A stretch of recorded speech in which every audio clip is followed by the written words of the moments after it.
should have been on some more.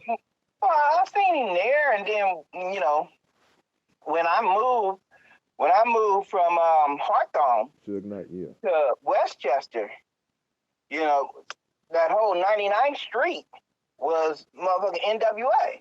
Huh? Yeah, I didn't know none. I knew who Ice Cube was, Right. but it was a dude in my building named B, and he used to do people's hair, cut hair, do the women's hair. His whole apartment was set up like a beauty shop. Right. And me and his door was 12 o'clock straight across. Right. And B's cut my hair. It wasn't even surprising to see Montel Jordan over there. It wasn't surprising to see Lady of Rage and like I say, DJ Pooh. Didn't know who he was at the time, but he was actually writing and shit during that time. Right. Saw a lot of motherfuckers. Corrupt would be over there, and then a lot of other people. Right. They would just come over to B's house and get their hair done and shit and lounge and smoke off the front door and shit like that. Right. Westchester was popping at that time. Right. Yeah, like 90, 91, especially 91, 89, 91, especially right there. Because that's when, the whole hip hop thing really blew up. Mm-hmm. When what's the name of the group? Bell Biv DeVoe, dropped. Okay. Yeah, I'll never forget that. My boy that I used to hang with, Calvin. He knew Michael, but he knew the boy that used to be with him, hanging out with him all the time. He used to be on Soul Train. Okay. Big Lonzo, light-skinned dude, and then he hung out with them, and then Calvin knew them because, like I say, on Thursday night, all rappers.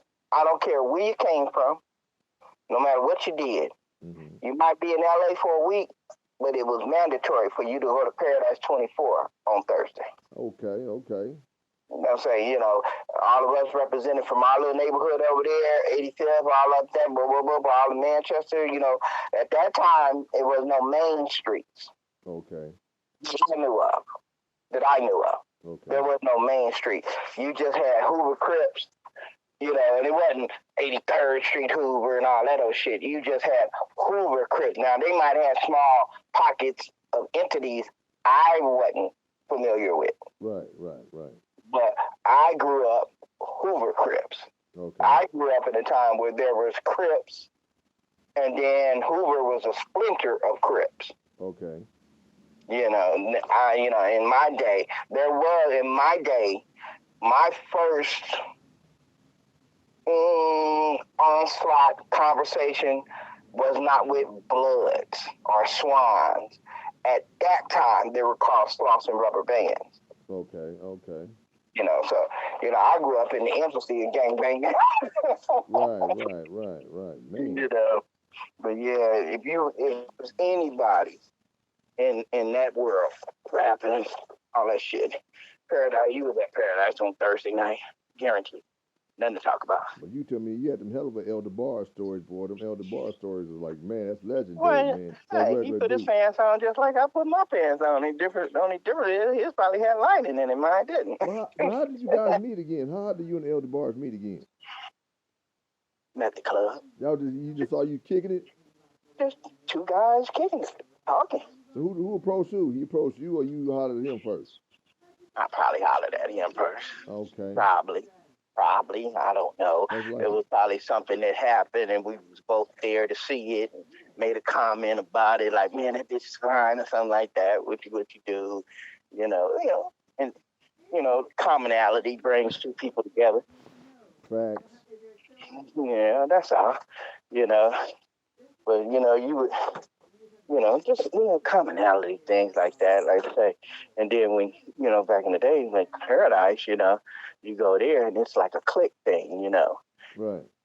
The entertainers would be around, the entertainers, but then, all of us from our neighborhood, we start to, circle around each other and start forming around each other, and then somebody eventually moves out and go trap somebody, bring them back in, because like I say, back in them days, those type of people were approachable. Wow. Those type of people were approachable, because I remember one time, you know, and at the El Rey Theater, you know, when I met LL Cool J. And I said, hey, you know, I have an extended cousin used to DJ for you. You like who? I say Muffler. Oh no shit, man. And then, you know, that's a connection, a familiarity, you know. So it's like a trust, you know, because, you know, them niggas out here was taking all the bitches. All of them. Check not all of them, man. All the bitches. They was taking all the bitches, you know. I mean, look who they were, you know. Man. Look who they were, you know. Okay. They taking all the bitches, you know. So it was what it was. It was a great time. Great time. Like I say, as far as anybody I made like, oh man, you gonna be here next week? Man, we'll hang out or, you know, exchange numbers. You know, as far as entertainer was concerned, was L and Heavy D. Oh really? You know Heavy D too? Oh, Heavy D was fun. Yeah. Fun. I was so hurt and disappointed when he died. You know, I'm like, you know, one of the most approachable dudes, and the dude, you know, he was one of the most approachable dudes that I remember. He's the most approachable dude. He was the most glad to see you type of guy. He remembered your name. He made you like a pimp. He made you feel good, you know. Wow. The dude was impeccable as far as dress was concerned, for the East Coast type of dress. Right. You know, it was like, it was well thought out. You know, that, you know, I'm going out to the club tonight. So, you know, I'm gonna get my nails done, and I'm gonna get me some smell good, you know, and that was one thing I really remember about it. No matter when you see me, you always smell good. Right. Now, if I take two things from that, spend your money on cologne or perfume, whatever, that's oil based. Oil based, okay. And drink good alcohol when you're in the club, because you don't want old bullshit to overlap your smell. You know, I had a motherfucker in front of me yesterday. I could smell the alcohol driving down the street. I could smell the alcohol driving down the street. You know, cheap shit. Oh, you know, whatever it was cheap. Cheap alcohol smell like that. Right. Cheap alcohol you can freeze. Good alcohol you can't. Wow.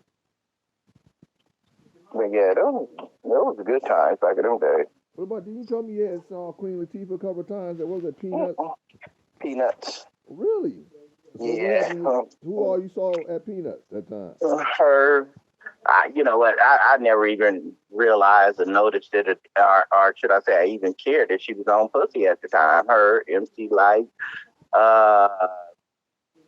Lady of Rage would be up there.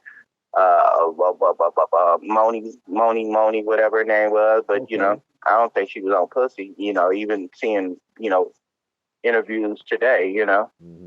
But you know, Queenie had a crew with her. Oh, she did. And yeah, she always had a crew with her. Okay. MC Lyte always had a crew with her. Yeah, MC Lyte used to come up in the club. She would be with. Huh? Was the crew guys and dudes or just all girls? Oh no, all guys. Oh really? What? Yeah. MC Lyte, she was semi-approachable, but they had to know you. Okay. You know, they had to know. You know, you could probably come over and say, hey, you know, security was, you know, foremost with them, because if they sat in a booth, she would always sit dead middle, and the guys would be to the left and the right of her. Okay. Now you go see Mike Tyson. You know, that's a whole new different story. He's gonna be in the booth, and then everybody else gonna be standing around him. Okay. You know, but he gonna move like, you try that shit if you want to. This ain't gonna be a good day for you. But let me go in this yard and I hit you back. All right. All right.